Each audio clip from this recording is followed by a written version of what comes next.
by his tutors, Mr. Moodley and Roshan Martin. So may I ask our colleagues to please step up? And then just briefly, Mr. Patel also has been a long-standing member of e-learning CICT, very passionate about teaching. He's been teaching in higher education since the mid-90s, so he's been around for some time, and this time he's decided to empower his ladies, tutor ladies, and they will be presenting with him. So please give a round of applause.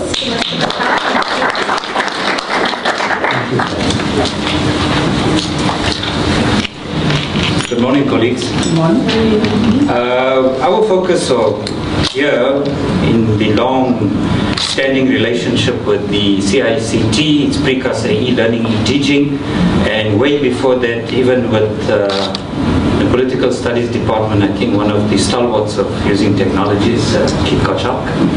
Thank you, Keith. You've always been here.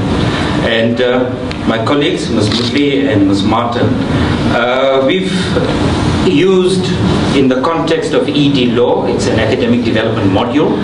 It's an SLA agreement with the Faculty of Law, and the module is constructed to meet the needs of the faculty. But with that, it's also got to follow the institutional imperatives, the blended learning that's been driven with much volition now from the DVC's office.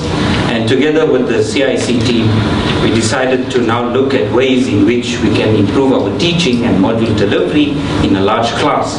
538 students currently, over 30 tutorial groups, and my colleagues can attest to the volume of work that must go in with a lot of draft writing processes, essays, and so on. But in terms of the profession, that also informs the module. 6 key things were identified at the end of the lead study by the deans of law as well as other stakeholders in the legal profession. And one of the things they identified was, besides improving writing and reading, is also moving along in the technology spaces and so on. As archaic as law may be in practice, it also has to move along with technology in many regards. So our internet law and things has been also moving and growing in that way. So with that, students must be introduced with some blended learning. We've used and still use the assessment, the quizzes, the tests, the discussion forums, but the e-portfolio, traditionally it used to be hard copy. And one of the reasons the e-portfolio is there, it not only documents the work they do, but the student takes ownership of their learning, and they can reflect and look at their progress in consultation with their tutors, their lecturers, and their fellow students as well. But it becomes cumbersome, and the fees must fall really motivated us more to look at other ways. And to have large numbers of students and chugging along lots of files, thick files, it's problematic.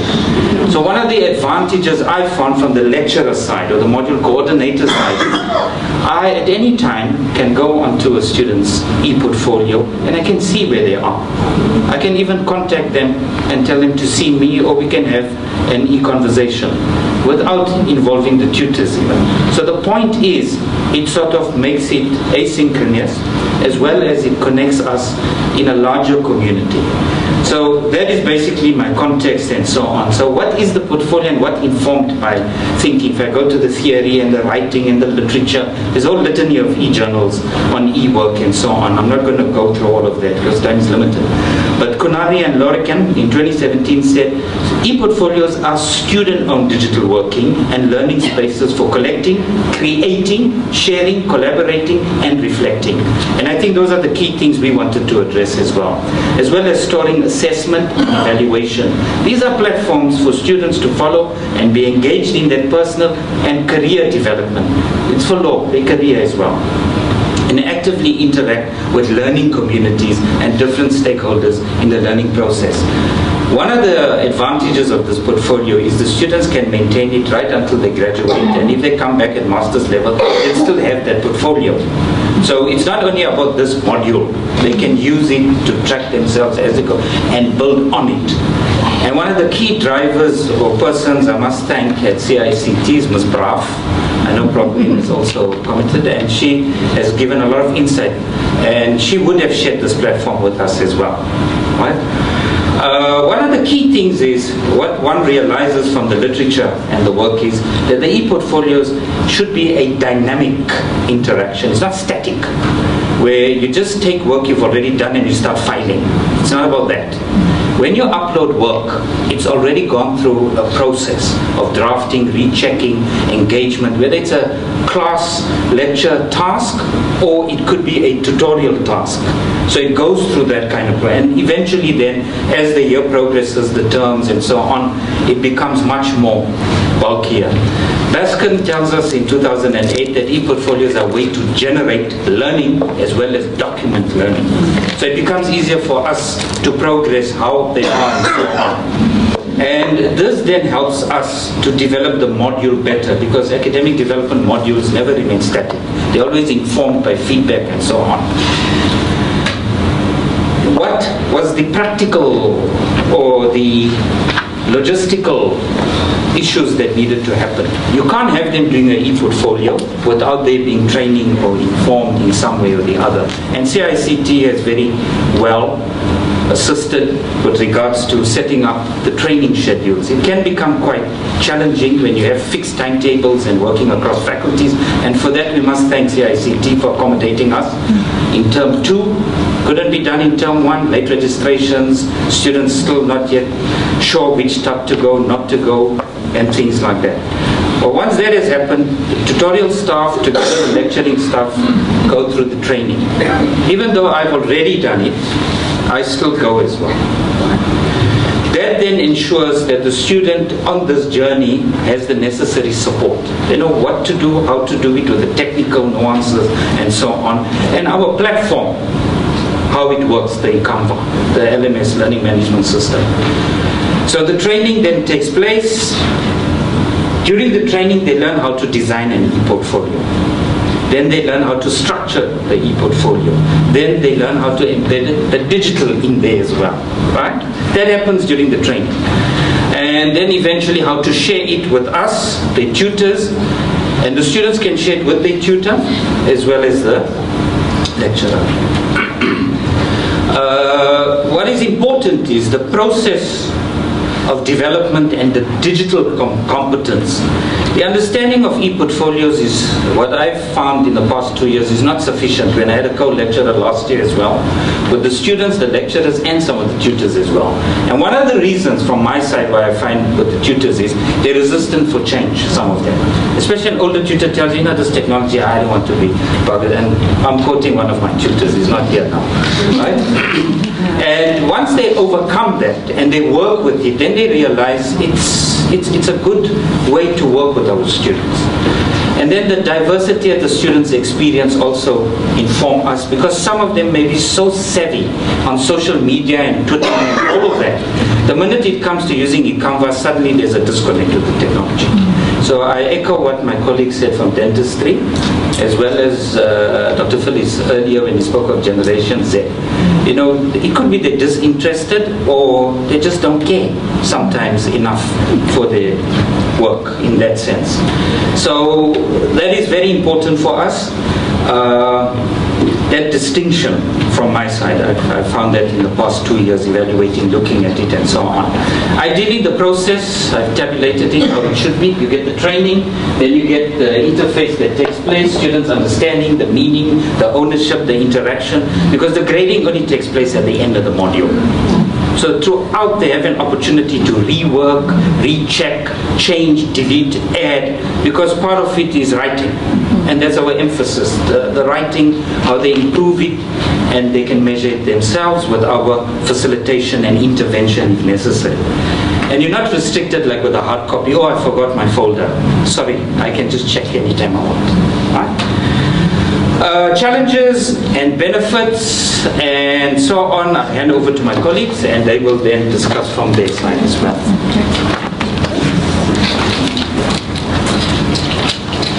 Hi, my name is Moodley. I'm one of the fortunate people to be working under Mr. Patel as his EED law tutor. And these are just some of the challenges that were discerned from students via an informal survey. And I was very surprised, considering that my students belong to what has come to be known as the thumb tribe, because they're constantly, hooked in. Or so I was very surprised that most of them appeared to yearn or hanker for old school lever arch portfolios. And when I dug a little deeper, some of the issues that they spoke about, one was access. And the fact is that there was difficulty accessing the internet even on campus, because they were either typical UWC problems, the lab was always busy, or they were timed out and they could not get really involved in working with their portfolios. Of course, those of them who lived further away or lived in areas which did not have, easy access found this to be a problem. There's a lack of computer literacy, and this was not a problem that I had anticipated. But it is very clear that many students have real problems because they come from educational backgrounds where they have not been exposed to this kind of technology, and that those of them who were brave enough actually admitted that despite the training, they refused to seek, or they're unable to seek clarity. Because some of them may have had issues where they were mocked by their peers, or those who were even unfortunate to be mocked by the people, not CIECT, but in the library and so forth, when they did approach someone to help them with access or how to use a particular function. So that is something that we need to consider. Okay, procrastination. We found that with the e-portfolio, unlike the hard copy lever arch, it was basically a case of out of sight, out of mind. And despite the training they received in the term 2, none of them actually loaded anything or worked with the portfolios in terms 2 and 3. It all became, judging by the fact that we're still receiving e-portfolios now, it's all done in sort of the last week of the final term. Scanning and uploading of hard copy work is problematic. Again, time, access, and cost.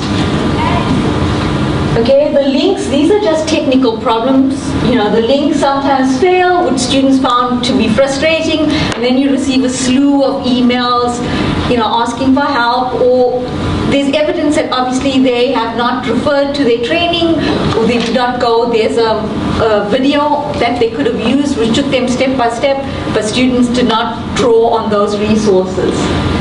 They also expressed the fact that they found it tedious and tiresome, and I think this is largely due to the fact that they left it all until the final term instead of working on it progressively. The thing that I found most interesting fell under the category of the e-portfolio does not really represent me.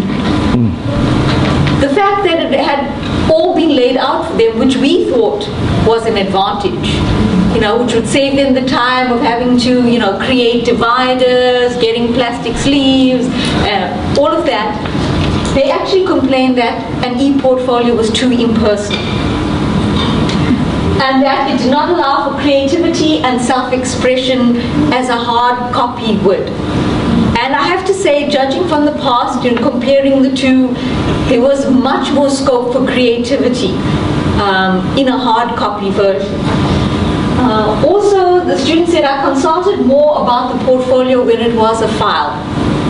Again, I think this may relate to the fact that they left everything, to the last minute, and perhaps if they had engaged consistently as we had desired, that they would have been able to, consult more. But I think the bottom line is here, dealing with the challenges, is that if we turn to theorists like Vygotsky and Bernstein, is to find some way for our students to see the value in doing an e-portfolio. And then perhaps some of these other challenges would diminish. Thank you.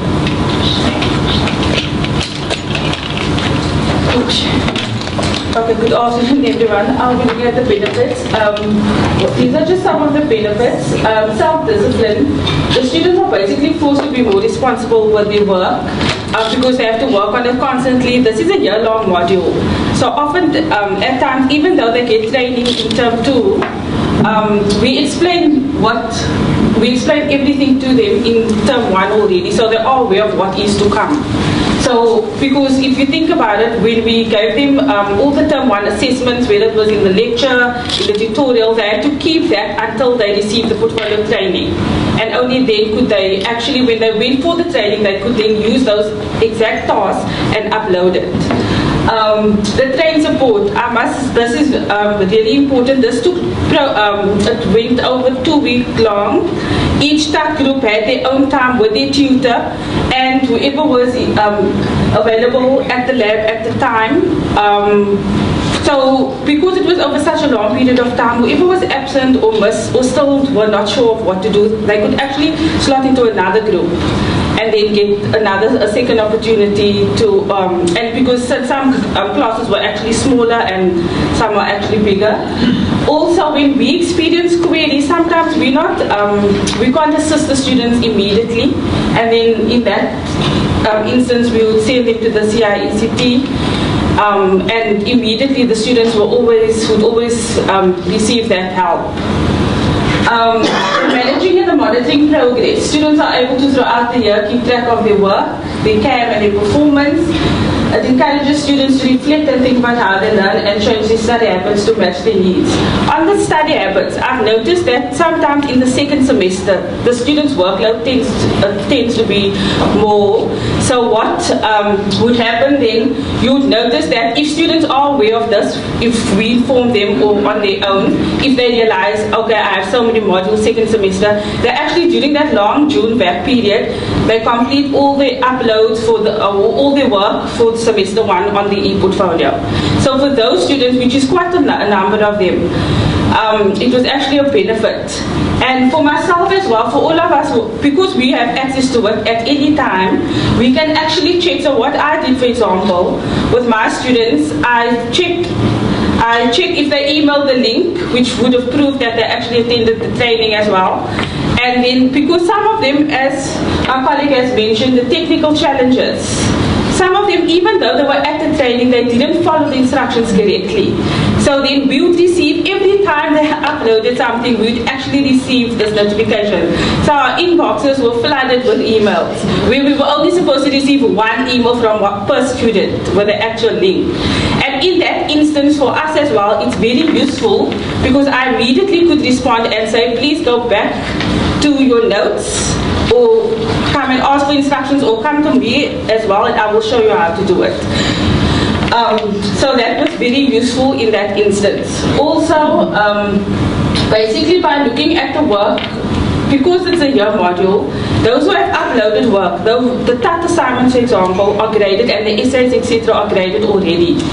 So once they receive that back, they can upload their work. And a lot of students, if they do this well, and they actually work on their e-portfolio throughout the year, they actually make corrections to their work and improve and see where they went wrong, etc. So for some of my students, I've noticed already, there's for actually even if it was for tests or assignments, although the mark is there already and it's captured, they actually went to go and rework that assignment or etc. And which shows me that they're actually checking to see. And because obviously we also, because we have access, we can check that things are correct and to avoid future errors.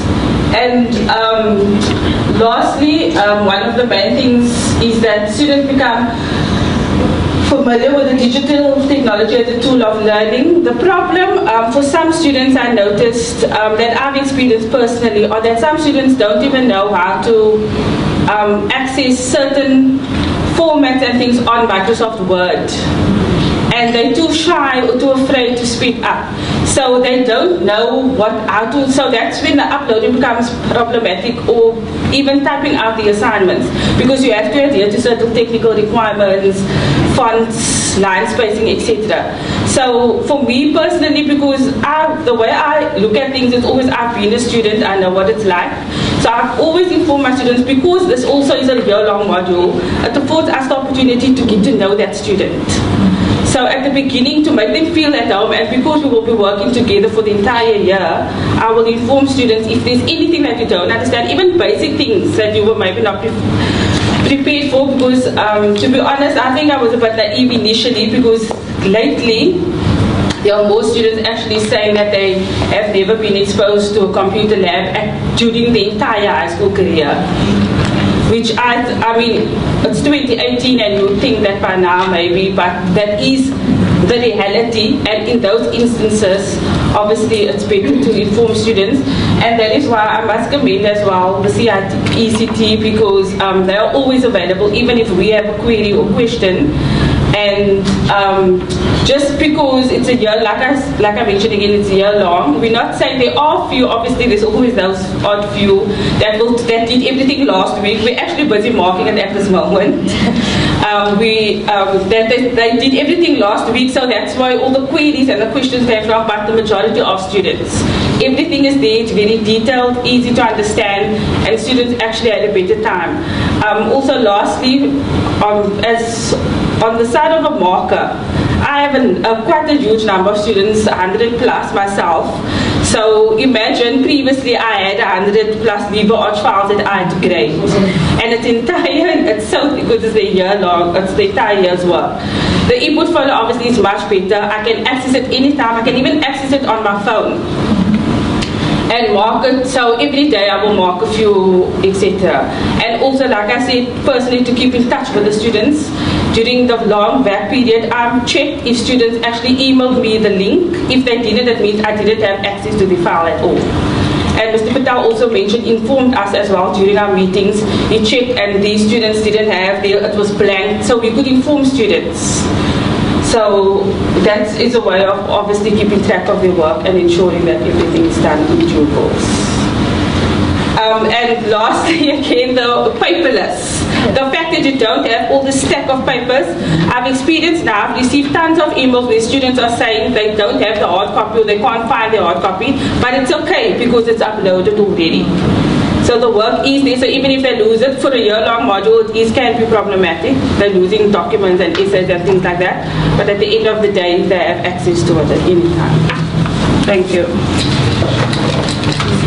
Okay, so in conclusion, best practice, one must explain the benefits of the e-portfolios to our students, establish clear expectations at the very outset, provide examples of successful e-portfolios created by students themselves, which we used to do with the hard copies and so on. Scaffold the student learning as well. Share your own portfolio, by example of my teaching portfolio as well. And then e-portfolios must be included in your assessment as well. Thank you. Any questions or comments, colleagues? Mr. Patel, did you guys use a tool called SiteMaestro? We didn't use, we've used that, the team, what's it, Dr. was Braaf, and then, we didn't make the tool. It would be quite interesting to see, and I haven't got the details in the background because I think the focus is on e-portfolios, of whether the students develop their own learning outcomes for themselves beforehand.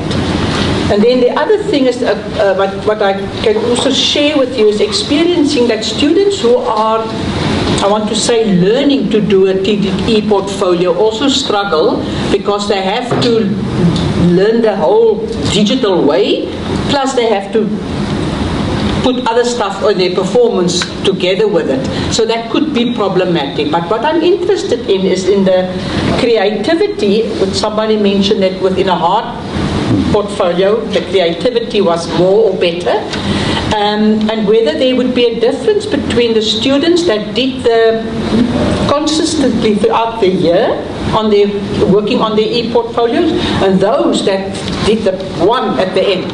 What would be the issue around creativity and their learning? Would there be the difference, and how? What would be the difference?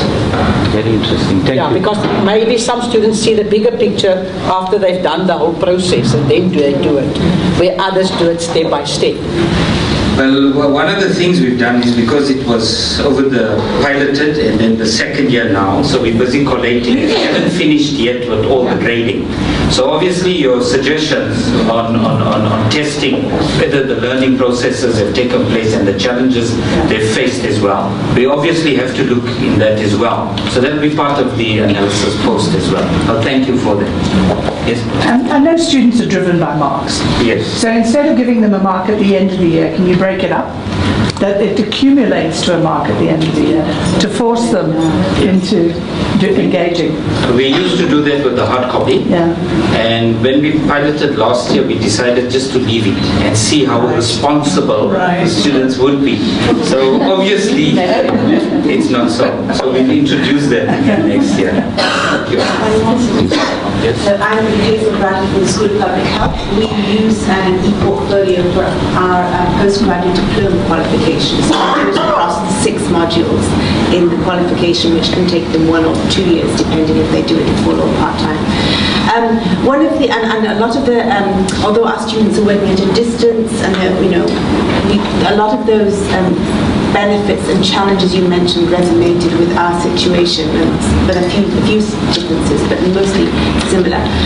One of the things that I wanted to ask was we try and promote this portfolio as part of their continual professional development. Most of our people doing the course are already health professionals who have to do professional CPD, etc. But one of the challenges is the portfolio that they do through on Canva, is it available for them afterwards? Can they use it? Can they have access to it afterwards? Once they leave the university? Because we've been using Google Sites, and that's, of course, that's available. But if you do it with a sort of site manager and all that sort of stuff. Mr. Patel is doing is exactly the same. It's Google Sites, but we use it with a Google add-on tool, Site Maestro, which means that the tutors can track the students' engagement or activity on the portfolio. So they do have access to it throughout. When they graduate or they leave the institution, they can share it with a private Gmail account. So that the student email account never goes, it's theirs for life. So they'll have access to it afterwards, and that's why we're also promoting it as a portfolio for your professional development. So it's something you could share with your prospective employer. You see, one of the reasons is when they go now for interviews for the law firms, because of the high numbers of applicants, they don't necessarily ask them bring your best final year paper anymore, because they know of all the support they get. So at the interview, they'll give them a series of topics and tell them select one, bring it tomorrow for your round 2 interview. And that's the one they will check for their writing competency and so on. And additionally, what they can do is they share their portfolio when they go there. So some of my colleagues in law also have introduced portfolios. But they're not yet where we are. I think they're waiting for us to, and then they'll match. So there is that synergy and exchange that takes place, but more importantly, it goes with them when they leave.